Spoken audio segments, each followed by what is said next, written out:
আজ আমরা পড়ব নিমোনিক্স অফ ICD-10 ক্লাসিফিকেশান। প্রথমে জানতে হবে আমাদের what is ICD-10। ICD-10 stands for international classification of diseases 10th revision.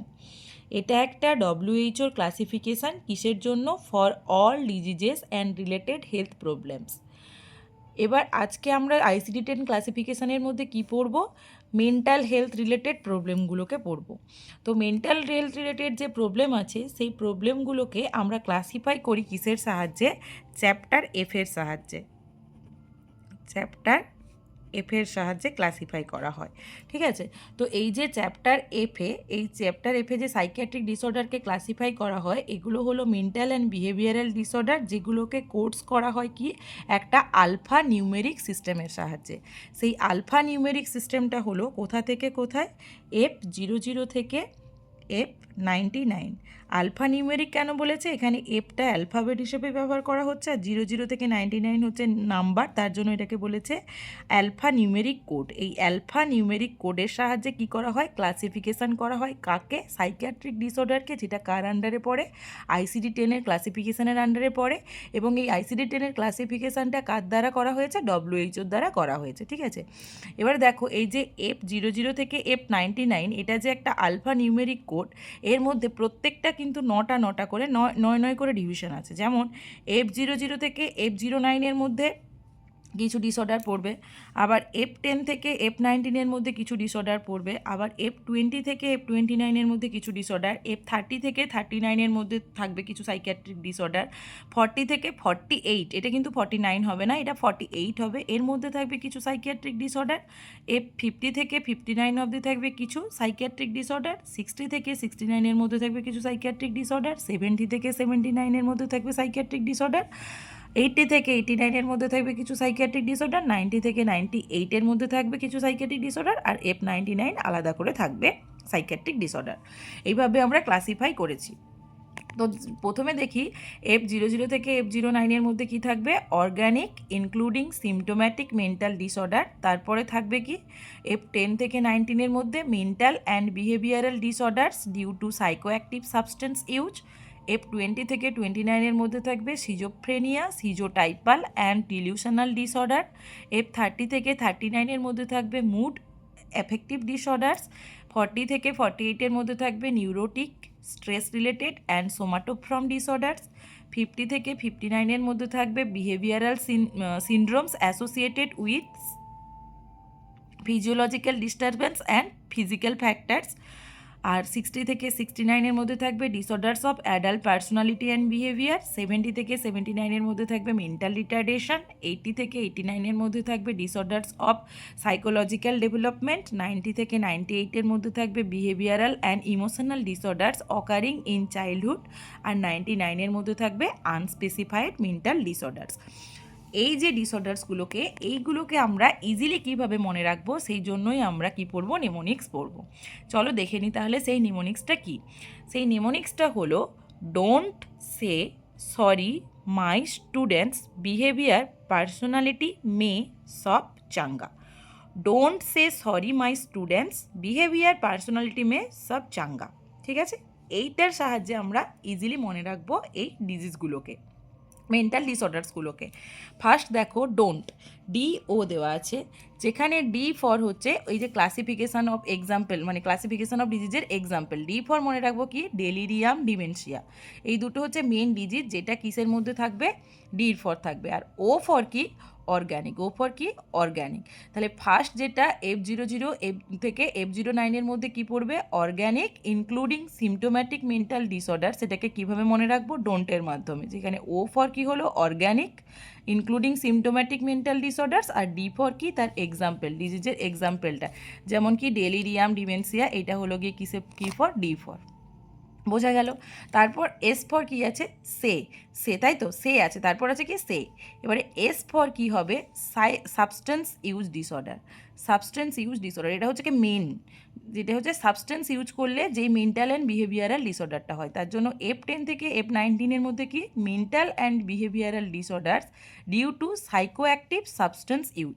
Psychoactive substance মানে কি বলো তো, এই অ্যালকোহল, কোকেন, হেরোইন, এইসব যে ড্রাগসগুলো আছে সেইগুলো ইউজের জন্য যে মেন্টাল অ্যান্ড বিহেভিয়ারাল ডিসঅর্ডারটা হয় সেটাই হচ্ছে কি সাবস্টেন্স ইউজ ডিসঅর্ডার। তার জন্য এস ফর কি সাবস্টেন্স ইউজ ডিসঅর্ডার। তার এক্সাম্পলে কি হয়, অ্যাকিউট ইনটক্সিকেশান হয়, বিভিন্ন ধরনের সাবস্টেন্স ইউজ করলে অ্যাকিউট ইনটক্সিকেশান হতে পারে, হার্মফুল ইউজ হতে পারে, উইথড্রল স্টেট অ্যাটসেট্রা হতে পারে। এগুলো যখন আমরা ডিসঅর্ডার পড়বো তাহলে জানবো তখন সে উইথড্রল স্টেট কী, অ্যাকিউট ইনটক্সিকেশান কী, অ্যাটসেট্রা। তারপরে কি রয়েছে সরির এস ফর কি মনে রাখবো, সিজোফ্রেনিয়া। এস ফর কি মনে রাখবো, সিজোফ্রেনিয়া, যেটা কিসের আন্ডারে পড়েছে, F20 থেকে 29 আন্ডারে পড়েছে। Schizophrenia, schizotypal and delusional disorder. ঠিক আছে, এটা হচ্ছে সরির এস ফর। এবারে এর এক্সাম্পলে কী থাকবে, এই টাইপসের ডিসঅর্ডারগুলোর এক্সাম্পলে কী থাকবে, সিজোফ্রেনিয়া নিজেই একটা মেন্টাল ডিসঅর্ডার্স, তাছাড়া সিজোটাইপাল ডিসঅর্ডার, ডিলিউশনাল ডিসঅর্ডার, এগুলো হলো কি mental disorders. Example of schizophrenia, schizotypal and delusional ডিসঅর্ডার্সে। তারপরে সরির পর কি মায়ের এম ফর কি আছে, mood affective disorder. Mood affective disorder যেটা কিসের আন্ডারে পড়বে, F30 থেকে F39 আন্ডারে পড়বে। এটার এক্সাম্পল হিসেবে আমরা কি পড়বো, ম্যানিয়া, ডিপ্রেশন, বাইপোলার ডিসঅর্ডার। তারপরে কি স্টুডেন্টসের এস ফর আমরা কি পড়ব, somatoform and stress related. S for stress রিলেটেডও হতে পারে, এস ফর সোমাটোফ্রম ডিসঅর্ডার হতে পারে, মেনলি হচ্ছে সোমাটোফ্রম ডিসঅর্ডার্স। আর তাছাড়া কি নিউরোটিক, যেহেতু এটা নার্ভাস সিস্টেম থেকে হয় তার জন্য এটাকে নিউরোটিক বলা হয়ে থাকে, neurotic, stress related and somatoform disorders. এর এক্সাম্পল হিসেবে কি পড়ব, অ্যাংজাইটি, ফোবিয়া, ওসিডি অ্যাটসেট্রা। এর মধ্যে এই ডিসঅর্ডার্সগুলোর মধ্যে এই ডিজিজগুলো আমাদেরকে পড়তে হবে, অ্যাংজাইটি, ফোবিয়া, ওসিডি পড়তে হবে। তারপরে স্টুডেন্টসের পর কী রয়েছে, বিহেভিয়ারের বি ফর কি, এটা হচ্ছে বিহেভিয়ার মানেই হচ্ছে বিহেভিয়ারাল সিনড্রোমস পড়ব। Behavioural syndromes associated with physiological disturbance and physical factor, মানে এক্ষেত্রে কোনো একটা মানুষের ধরো কোনো একটা পেশেন্টের ফিজিওলজিক্যাল কোনো ডিস্টারবেন্স বা ফিজিক্যাল কোনো ফ্যাক্টার্সের প্রবলেম হলো, তাহলেই তখন তার কী হবে, বিভিন্ন বিহেভিয়ারাল সিনড্রোম দেখা দেবে। তো তার মধ্যে কি, যেমন eating disorder, sleep disorder, sexual dysfunction, এগুলো সব ফিজিওলজিক্যাল ফাংশন। এগুলো যখন ডিস্টারবেন্স হবে তখন তার কি বিহেভিয়ারাল সিনড্রোমস হবে। হলো সেটা কার আন্ডারে পড়বে, F50 থেকে F59 আন্ডারে পড়বে। তারপরে আসি বিহেভিয়ারের পর কি, পার্সোনালিটির পি ফর কি হবে, পার্সোনালিটি ডিসঅর্ডার্স অফ, এটা কিন্তু adult personality, disorders of adult personality and behaviour, এটা হচ্ছে কি F60 থেকে 69 আন্ডারে পড়েছে। এর এক্সাম্পল হবে পার্সোনালিটি ডিসঅর্ডার্স। পার্সোনালিটিটা আবার অনেক ভাগ আছে, যেমন হচ্ছে সিজয়েড পার্সোনালিটি আছে, নার্সিস্টিক পার্সোনালিটি আছে, সিজোটাইপাল পার্সোনালিটি আছে। ওগুলো যখন পড়বো তখন এই পার্সোনালিটি ডিসঅর্ডারের আন্ডারে পড়বো এই সমস্ত ডিজিজগুলো। তারপরে কি মেয়ের এম ফর কি, মেন্টাল রিটার্ডেশন। এটা কোন আলফা নিউমেরিক সিস্টেমের আন্ডারে পড়েছে, F70 থেকে F79 মধ্যে পড়েছে। মেন্টাল রিটার্ডেশন আবার 3 ধরনের হতে পারে, mild, moderate, severe mental retardation, এর মধ্যে আমরা পড়ব। তারপরে কি সবের এস ফর হচ্ছে কি, আমরা কি পড়বো, স্পিচ রিলেটেড, মানে স্পিচ ডিসঅর্ডার আর কি, স্পিচ অ্যান্ড ল্যাঙ্গুয়েজ ডিসঅর্ডার। এই স্পিচ অ্যান্ড ল্যাঙ্গুয়েজ ডিসঅর্ডার এটা কিসের আন্ডারে পড়েছে, 80 থেকে 89, যেটা হচ্ছে ডিসঅর্ডার্স অফ সাইকোলজিক্যাল ডেভেলপমেন্ট, মানে এই ক্ষেত্রে যে পেশেন্ট হবে, পেশেন্টের হচ্ছে স্পিচ এবং ল্যাঙ্গুয়েজের ডিসঅর্ডার হবে, তার জন্য এটাকে কিসে পড়েছি, সবে পড়েছি। সবের এস পর তাহলে কি হলো, স্পিচ রিলেটেড প্রবলেম বা স্পিচ রিলেটেড ডিসঅর্ডার্স। তারপরে কি চাঙ্গার সি ফর কি পড়বো আমরা, সি ফর পড়বো মেনলি চাইল্ডহুড ডিসঅর্ডার্স, মানে যে ডিসঅর্ডারগুলো চাইল্ডহুডে হয় তার জন্য সি পড়ছি, মানে behavioural and emotional disorders occurring in childhood. তার মধ্যে এক্সাম্পলে কি আছে, hyper kinetic disorder, conduct disorder. এটা পড়বে কি F90 থেকে F98 আন্ডারে। আর F99 একটা আলাদা করে, সেটা হচ্ছে আনস্পেসিফাইড মেন্টাল ডিসঅর্ডার। এটাকে স্পেসিফিক্যালি এটা কিছু থাকে না, তার জন্য এটা আনস্পেসিফাইড মেন্টাল ডিসঅর্ডার। তাহলে আরেকবার বলে দিই, এর নিমোনিক্সটা কি হলো, ইজিলি আমরা কীভাবে মনে রাখবো, don't say sorry my students behaviour personality মে সব চাঙ্গা। তো ডোন্টের ফলে কি হলো, ডোন্ট ফর কি হবে ডিমেনশিয়া, ডেলিরিয়াম, এবং ও ফর অর্গানিক ডিসঅর্ডার্স।